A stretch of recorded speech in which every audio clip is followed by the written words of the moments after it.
New year వేడుకల పేరుతో రాద్ధాంతం చేస్తే సహించబోనని తిరుపతి అర్బన్ డీఎస్పీ వెంకట్ నారాయణ హెచ్చరించారు.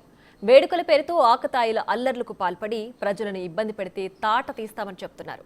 సమస్యాత్మక ప్రాంతాల్లో గస్తీ పెంచామంటున్న డీఎస్పీతో మా ప్రతినిధి దామోదర్ ఫేస్ టు ఫేస్. సంవత్సర వేడుకలకు ఈ అర్ధరాత్రి నుంచే సంబరాలు జరుపుకుంటున్న నేపథ్యంలో తిరుపతిలో పెద్ద ఎత్తున ఆకతాయిలు కూడా అల్లర్లకు పాల్పడుతుంటున్నారు. ముఖ్యంగా ఏదైతే ఫ్లైఓవర్ మీద రేసింగులు, ఫ్లైఓవర్ మీద కేక్ కటింగులతో పాటు రోడ్ల మీదకి వచ్చి విచ్చలవిడిగా అటు రోడ్డు మీద వెళ్ళే వారి మీద ఆకతాయిలు చర్యలు అనేక విధాలుగా వారిని బాధింపబడే విధంగా ఉంటాయి. ఈ నేపథ్యంలో అసలు పోలీస్ శాఖ తిరుపతి నగరంలో ఎలాంటి చర్యలు తీసుకోబోతుంది, ఆకతాయిల నుంచి మిగతా వారికి రక్షణ ఏ విధంగా కల్పిస్తుంది, మొత్తం మీద ఏదైతే ఇటు హోటల్స్లో కానీ హోటల్స్లో కానీ రెస్టారెంట్స్లో కానీ మద్యం కూడా గతంలో విస్తృతంగా ప్రవహించేది. ఇలాంటి సందర్భంలో పోలీస్ శాఖ ఎలాంటి చర్యలు తీసుకుంటుందన్న విషయాన్ని మనతో మాట్లాడడానికి తిరుపతి అర్బన్ డిఎస్పీ వెంకటనారాయణ గారు ఉన్నారు. ఆయన అడిగి మరిన్ని విషయాలు తెలుసుకుందాం. సార్ చెప్పండి, ఎలాంటి చర్యలు తీసుకోబోతున్నారు ఈరోజు సాయంత్రం నుంచి?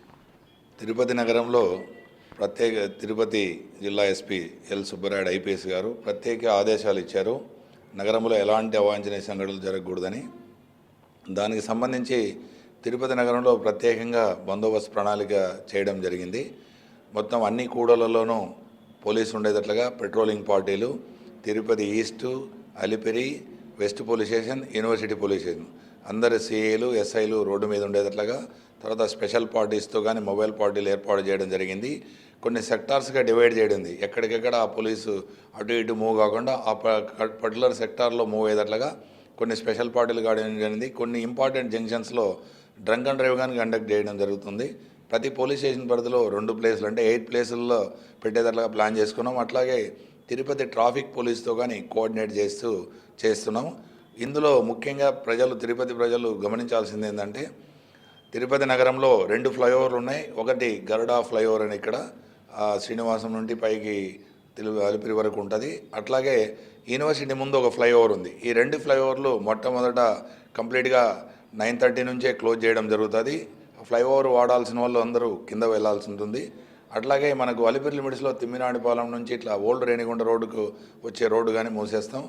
అట్లాగే ఇక్కడ చింతలచేను నుండి పైకి రైల్వే గేట్ వైపు పోయే రోడ్డు ఐడియల్గా ఉంటుంది, ఆ రోడ్డును కానీ కంప్లీట్గా మూసేస్తాం. ఇక్కడ తర్వాత రోడ్లలో కానీ ఎక్కడ కానీ కేక్ కటింగ్ చేయడము ఇవన్నీ తప్పకుండా నిషేధించబడినాయి. ఎవరు చేయవద్దని మరి ప్రత్యేకంగా రిక్వెస్ట్ చేసుకుంటున్నాం పోలీస్ డిపార్ట్మెంట్ తరఫున. అట్లా చేసిన వాళ్ళపైన చట్టపరంగా కఠిన చర్యలు ఉంటాయి. తర్వాత హోటల్స్ ఇవన్నీ ఎవరన్నా ఈవెంట్స్ చేసుకోవాలంటే వాళ్ళకు పర్మిషన్ ఇవ్వడం జరిగింది. ఎస్పీ గారు ఆదేశాల మేరకు కొన్ని హోటల్స్ అప్లై చేసిన వాళ్ళకు మాత్రం పర్మిషన్ ఇవ్వడం జరిగింది. ఎక్కడైతే పర్మిషన్ లేదో, పర్మిషన్ లేకుండా అలాంటి ఏదైనా చేస్తే వాళ్ళ మీద చట్టపరంగా చర్యలు తీసుకోబడుతుంది. మద్యం అనేది ఎక్సైజ్ డిపార్ట్మెంట్ కొన్ని చోట్ల ఇచ్చింది. ప్రత్యేక ఈవెంట్లకు ఇప్పటి వరకు ఎక్కడ ఇవ్వలేదని చెప్పారు. ఆల్రెడీ స్టార్ హోటల్స్లో ఇలాంటి దాంట్లో పర్మిషన్ ఉన్న దాంట్లో మాత్రం ఉంది. బయట ఈవెంట్లలో ఎక్కడ ఇవ్వలేదని ఎక్సైజ్ ఏఎస్ గారు చెప్పారు. ఇంకా ఫర్దర్ ఏదైనా ఆర్డర్స్ ఉన్నా దాని మీద కోఆర్డినేట్ చేసుకొని మద్యము సప్లై చేయకుండా అలాంటి ఈవెంట్లు జాగ్రత్తగా సంతోషకరమైన